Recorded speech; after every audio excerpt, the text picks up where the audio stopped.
各位觀眾朋友，你睇好，我哋都嚟咗，石山都嚟咗，大家喺下邊不停咁問，其實我哋喺度啦。首先多謝晒嘅大細局同埋我哋中國頻道嘅朋友，依家我哋中國頻道已經突破咗6萬訂閱，所以如果你係新舊朋友，都拜託你幫幫手，等我哋嘅訂閱數可以快啲增長。如果你係新朋友，我哋由2月28號開始，每日都會為大家追蹤嚟自伊朗最新嘅戰況。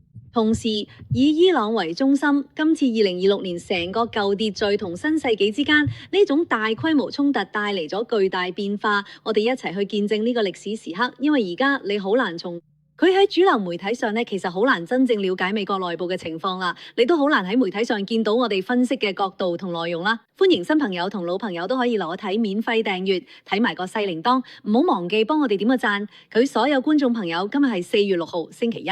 咁我哋知道咧，川普咧今日咧美東時間下晝1點開咗個記者會咧，主要係針對星期日復活節呢一次救援美軍嘅行動，佢就叫佢做復活節奇蹟，真係一個奇蹟。即成個記者會咧開咗1個幾鐘頭，包括同記者嘅問答，從川普到黑格塞斯，再到情報局局長，仲有咧。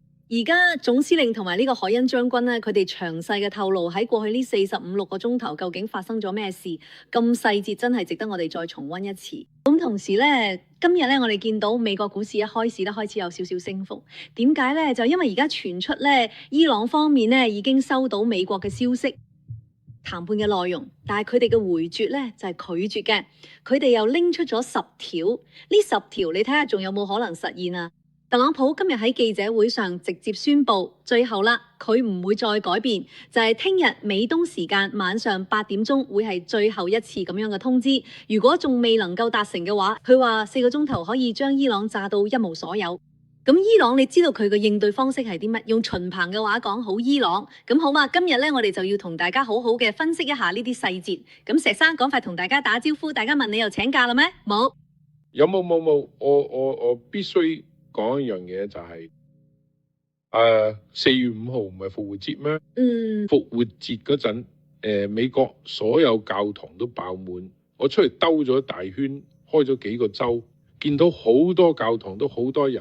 有啲教堂以前星期日都冇咁多人，依家架車都排滿晒。當然，我有嘅朋友都係基督徒啦。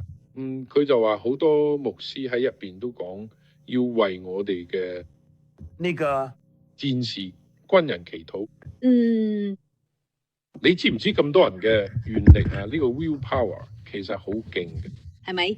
我呢2日都喺度鼓勵大家，千祈唔好鬆懈。真服啦！你叫佢做願力，我就叫佢做意識能量。意識能量其實道理都一樣。呢個呢，達賴喇嘛都話呢個叫做 will power，呢種嘅真係存在嘅，你知唔知？咁多人都喺度為佢祈禱。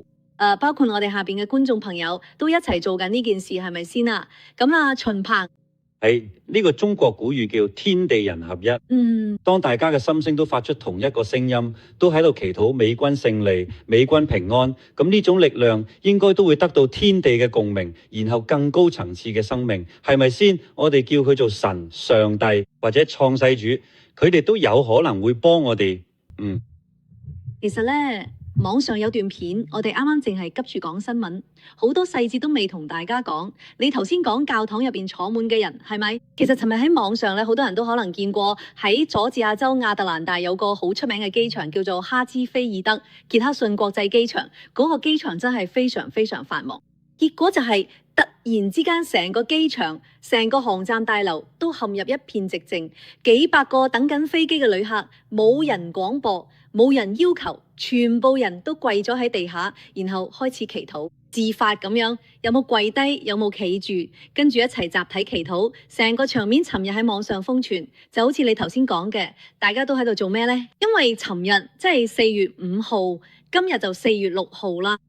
本身就係復活節啦，朝早已經有啲士兵嘅消息傳出嚟，但係大家都係自發啲跪喺度，向上帝、向神祈禱，所以成個氣氛咧已經席捲晒成個美國。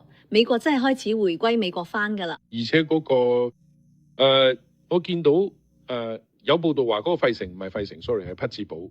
匹茲堡大學喺大學入邊有幾百個學生突然間去受洗，其實佢嗰個集會嘅時候咧，可能受咗呢個感召。令到成個氣氛都唔同晒，因為你知啦，大學入邊通常都係自由派，好左噶嘛，好左。但係佢哋突然間就即係而家係一個校園入邊嘅學生咧，反歸基督教嘅人數真係好多。特別係佢尋日朝早復活節嘅奇蹟，當成個美國政府同軍隊，然後用晒自己全部力量，將受傷嘅美國軍人由伊朗腹地救翻出嚟，引起成個網絡都關注呢件事嘅結果嘅時候，當軍方同埋包括川普佢哋傳遞呢個信息嘅時候呢，我哋尋日有好多觀眾喺下邊都講，佢哋一路流眼淚，咁幾多次都嗌幾多次。好多人就喺美國翻嚟啦，喺今日咧，海恩將軍嘅記者會上又再一次大聲承諾，佢話我哋會將軍人，即係我會帶你哋每一個人翻屋企，呢個係我哋莊嚴嘅承諾。所以由尋日開始到而家，美國人甚至好多唔係美國人都覺得咁呢個先係大家見到嚟美國嘛。所以今日咧，我哋就先講講所有嘢喺記者會上邊。特朗普講咗好多細節，其實我哋今日聽到特朗普講呢啲細節嘅時候，我哋尋日已經講咗好多啦。但係咧，特朗普呢個司令，再加埋戰爭部部長，加埋 CIA 嘅情報部長，全部一齊講嘅時候咧，依然係好震撼嘅。咁我先俾個機會秦鵬啱啱自己喺自己頻道都做咗一版啦。你覺得有邊幾件事要同大家講啦？我哋日日做，都仲係覺得印象非常之深刻。首先講下呢個上校啦。咁當時其實好多人都估緊點解呢兩個人咧會一個一開始就揾到，另一個就揾唔到。呢啲細節上面嘅疏漏咧都令我好驚訝，因為其中一個咧其實係靠近海岸好近嘅地方，另一個咧就飄咗去更遠嘅地方。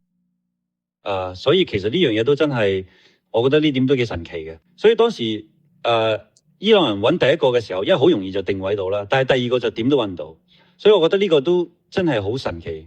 跟住至於呢個上校，佢一開始就俾人説暈咗，有輕微腦震盪，之後咧就發咗個訊息出嚟，係咪 God is good？ 就係嗰陣時已經到咗中午啦，中午先至發出訊息。其實佢係朝早5點幾嗰陣做軍事行動咧，就已經俾人擊落嚟。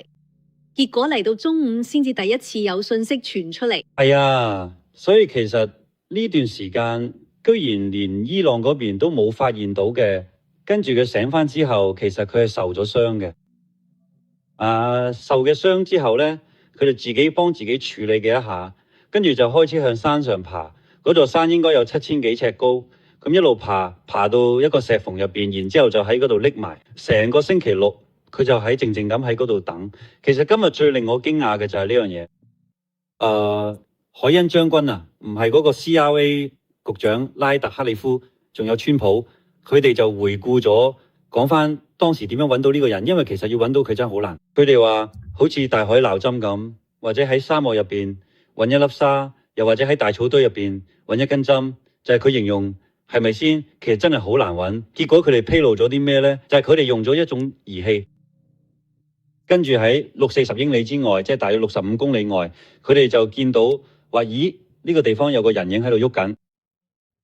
好似爬咗一陣又唔喐嘅，跟住嗰一陣又好似喺度喐，45分鐘之後又喐。佢哋話：咦，嗰個就係嗰個人，確定嘅。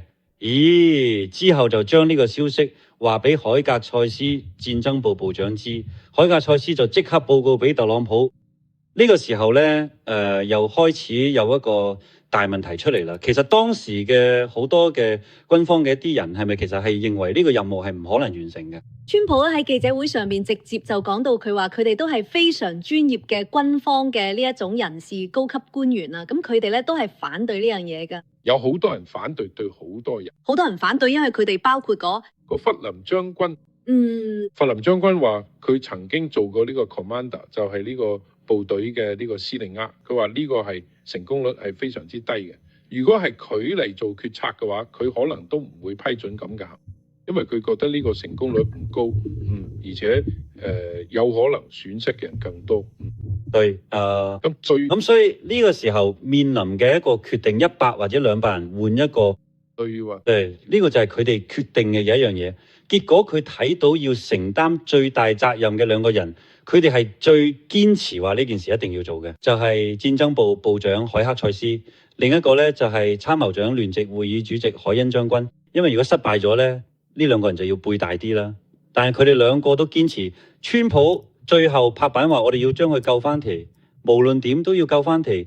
所以其實我覺得呢樣嘢都幾感動。佢一件事。當時咧，特朗普就話就冇咗兩個好堅持。呢個時候佢就提到咗海恩將軍，佢又講翻當年我哋點樣消滅 ISIS 嘅。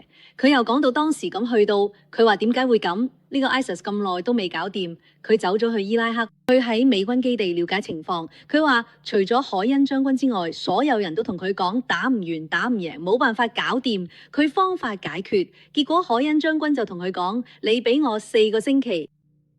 俾我4個禮拜時間，佢話呢句說話俾佢印象好深刻，佢真係好勁，所以之後佢就直接調翻海恩將軍翻嚟，直接升舉做參謀聯席主席。咁而家咧就直接係總司令。當時兩個人都覺得佢哋兩個唔合格啊。係啊，今日好多人都覺得呢兩個都唔合格，呢個海哥賽斯都唔合格。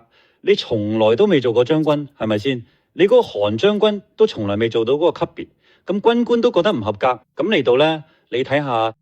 就係委內瑞拉，今次呢個營救咧，同成個戰爭都好精彩嘅。所有其他嗰啲將軍，包括以前有個中央司令部嘅司令啦，咁佢攞尋日都講咧，如果係我哋嘅做，我哋都做唔到，真係做唔到。所以其實咧，呢件事真係一個奇蹟。不過之後咧，當然就係進一步去營救嘅過程。營救過程其實發生咗一件好麻煩嘅事，就係佢哋嘅準備營救嘅時候，結果咧，我哋美國內部可能係白宮，可能係軍方，有人做咗內鬼，就將呢個營救行動話已經救咗一個飛行員翻嚟嘅消息泄露咗出去，跟住咧，另一個仲未救翻嚟嘅消息都俾人泄露咗出去。咁今日呢件事我真係印象好深刻。川普講到呢件事嘅時候咧，佢就提到媒體，佢話呢個係一個泄密者。非常之衰，仲進一步令到伊朗去懸賞。結果咧，佢用咗呢個詞，而家有2種解讀。一種就認為係我哋一開始1個鐘都冇講第一個，之後有人泄露佢哋啲出嚟，希望我哋可以揾到嗰個泄密者。我哋而家好努力咁揾緊嗰個泄密者。仲有講到呢件事，有一個人失蹤嘅，佢哋基本上就話我哋救翻嚟一個，但係有個人失蹤，其實佢哋都唔知有一個人失蹤。直到嗰個泄密者泄露咗嘅資料出嚟，所以無論係邊個做嘢，我哋諗住應該可以查到，因為我哋會去發布呢啲消息嘅媒體公司，我哋會同佢講呢單係國家安全問題，交出資料，唔係就坐監。我哋知係邊個，你哋都知我哋講緊邊個。有冇嘢你真係唔可以做，因為佢哋一做嘢之後，突然之間成個伊朗成個國家都知有機師佢哋喺塊地度，我當時係為咗計條命而搏命。你睇你見到啦，呢啲就係佢原本講嘅說話。咁我哋今日就查緊，大家仲記唔記得當時最早喺美國報道呢單消息係邊間媒體？跟住我記得伊朗嗰邊國家電視台係最早報嘅，之後以色列都有報。你知唔知美國第一間係邊間？大家打出嚟啦。咁所以你覺得啱啱冇講嘅，佢講嘅 leaker 到底係指邊個？佢係泄露俾邊個嘅？佢淨係泄露俾媒體啫，定係對伊朗嗰邊都有個 leader 都有泄露？係啦，而家大家要查嘅就係呢件事情，大概而且肯定係內部人啦，肯定係佢哋自己人。肯定係軍方嘅人啦，都唔太可能係 Homeland Security 嗰啲人，係咪先？對佢頭先講過好清楚係嘛？佢話呢個消息冇人知嘅，我哋救翻嚟一個，仲有個人失蹤冇人知嘅。然後咧，佢就俾泄露出去咗，一下子就俾全世界都知道咗，尤其伊朗都知道咗，我哋仲有一個軍人失蹤咗，就喺嗰個地方。所以後來就有咗呢個高額懸賞。其實有高額懸賞，咁個對達到咗係6萬美元100億。利利亞爾好似300億，係咪？對，我印象中係，反正都係好貴嘅一筆錢。150對100億對，所以咧，其實呢個時候係非常非常危險嘅，因為革命，因為佢嗰個地方距離伊斯法罕大約50公里，所以呢個時候如果佢哋行動快，其實可以好快就去到嗰個地方開始揾嘅。咁所以呢個時候，我哋講美國軍方嗰邊就即刻採取咗行動，仲用咗一種好勁嘅詐騙手法，係咪？一方面就係 CIA 搞咗個詐騙，因為嗰陣時佢哋都仲未揾到人，就已經開始呃人啦，話哎呀，我哋揾到呢個人啦，我哋而家要開車帶嚟走，之後呢，我哋會經海邊或者其他地方呢將佢帶走。咁所以呢個係一個假情報。然之後呢，另一個假情報呢，就係美國呢邊啪出現咗一堆嘅呢個天上一堆嘅飛機。呢個位乜大家都特別奇怪話，好似你哋出動咗155架飛機。出動咗呢個，我聽到佢呢個時候我都嚇一跳，因為簡地每日都喺度跟蹤嘛，對。幾十架飛機都係咁講。今日川普就講得好清楚，救第一個人嗰陣係出動咗21架飛機，救第二個人嗰陣咧就動用咗大大小小各種型號嘅飛機155架。係啊，所以嗰155架飛機，好多人尋日都仲覺得奇怪，話咁多飛機去咗邊度呢？係啦，咁嗰個時候天上邊有 B1 型遠程戰略轟炸機不停咁轟炸，甚至連通去山上嗰條唯一嘅路都炸到周圍出咗好多個大窿，求其一個窿咧都有成9米咁闊，9米直徑，9米直徑。所以一個炸彈炸出嚟嘅窿咁大，咁就可以阻止睇車上山，係咪先？咁就爭取咗好多時間。但係現場仲有幾架飛機，好似 C130啊，或者有優豬啊，或者係直升機，係咪？仲有幾架小鳥啊等等。咦，嗰啲飛機去咗邊啊？好多人都喺度講，甚至有啲專業人士都覺得奇怪，話唔啱喎。川普佢哋可能搞咗另一個行動，咩行動呢？就係去搶油。朗官方亦咁講後，嚟就喺佢隔離嗰個城市。咁佢本身就係將油放到佢嗰個位置噶嘛。冇錯，所以當時就因為大家你想出動咗好幾個特戰隊，出動咗咁多飛機過去邊度啦，好多人就咁知。後來嘅話，川普呢一次就解密咗。你睇佢話，我哋當時係搞咗呢個欺詐，冇7個地方，天空落嚟7個目標。跟住其中有一個地方就派咗9架飛機靠近海岸邊個地方，喺飛機嘅空中盤旋喺度揾啊揾嚟揾去。你睇嘅就係喺呢度，伊朗人都見到天上有咁多美國飛機，嗰個人一定失蹤噶。嗰個軍人呢，就喺呢個位置整咗7個假坐標。至於呢個呢，仲派咗9架飛機嘅海岸線25英里範圍內一直喺空中盤旋，分散伊朗嘅注意力。虛虛實實，真真假假。結果就係呢邊即刻好忙嘅去搶人。你話你可唔可以想象當時伊朗咩狀態？雷達上到處都係目標。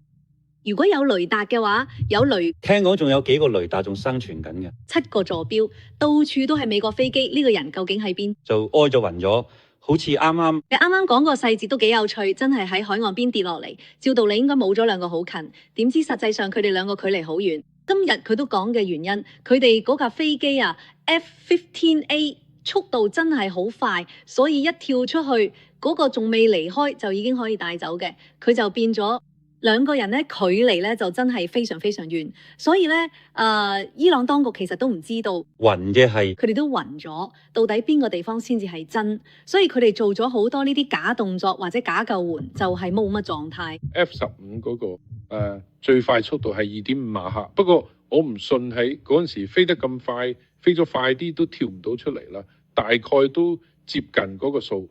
我估計接近嗰個數嘅話，即係1秒鐘有170幾米，175米你要1秒鐘喺你屋企，你只要遲10秒鐘㗎，就幾公里啦。都係啦，嗰10秒鐘太正常啦，係咪先？佢彈大飛大咩㗎？係咪先？對，仲飄埋咧，佢都真係冇令到伊朗呢簡直係奇蹟嘅。呢個你換咗我哋都唔會睇到。但係冇一解釋原來係乜嘢。其實今次美國特朗普解釋得好詳細，佢叫 CIA 局長上咗嗰陣，佢仲問你得唔得啊？可以講咩？我唔想佢講太多，事物就要俾人拉去，我唔想要連你都俾人拉埋喺度講呢啲嘢。跟住咧要請佢嗰個情報局局長，即係 CIA 局長過嚟就詳細嚟講。咁其中就講到揾人係最難嘅，而當時我聽到嘅係由42英里之外。46英里、42英里之外，能夠睇到嗰個喺動燃後45分鐘都唔喐啦。當時我講過去都話叫千里眼，千里眼，我嘅天呢真係千里眼，唔係呢個都太厲害啦。所以呢個技術全世界可能就係美國唯一一份。佢衛星上面若都能大致定位就能睇到，嗰個仲唔係而家嘅技術。80年代就有，80年代北約都間諜衛星就已經能夠睇到啦。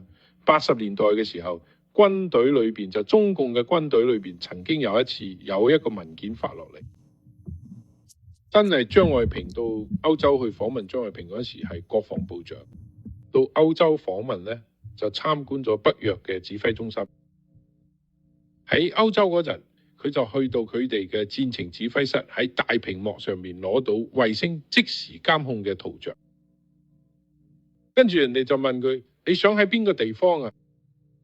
張愛萍話：中國所有士兵駐守嘅地方我都去過晒，淨係得一個地方未去過，就係麥克馬洪線，中國同印度守軍嗰個地方。嗰個地方你知啦，去唔到嗰陣時你公路，要由林芝行路行過去。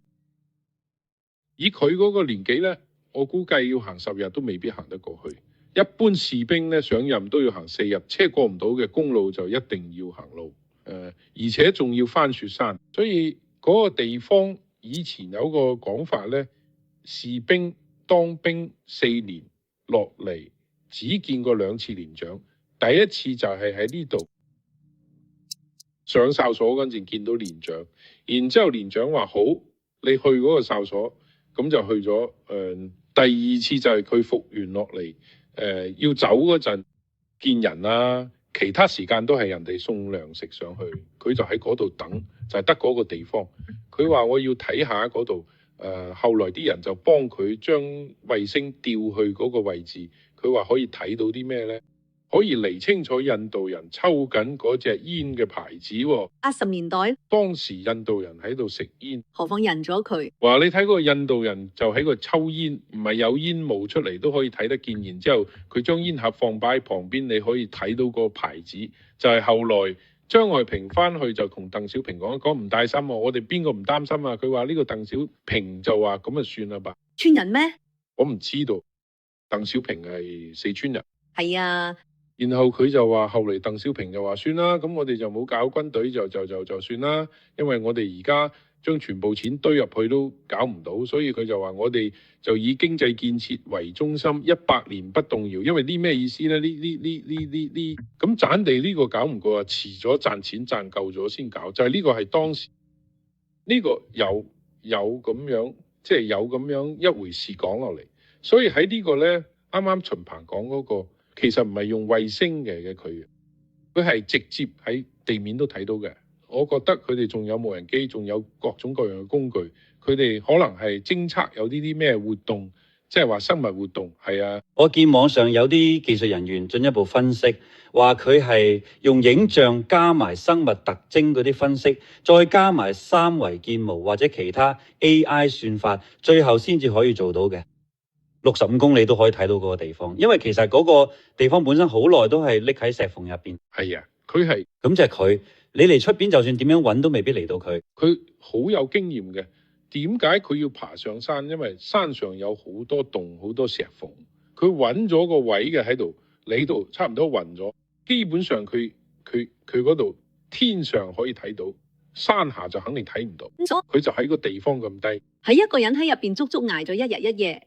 呢個士兵自己包紮傷口之後，就向山頂嗰邊移動，揾一個咁嘅位置，直到俾人發現，然後發出第一個信號，就係我哋尋日講過嗰個 God is good，咁大家就確定咗係咁，嗰個係我哋自己人，所以你就知道 CIA 做呢件事呢。當我聽到特朗普講嘅時候呢，真係覺得好震撼。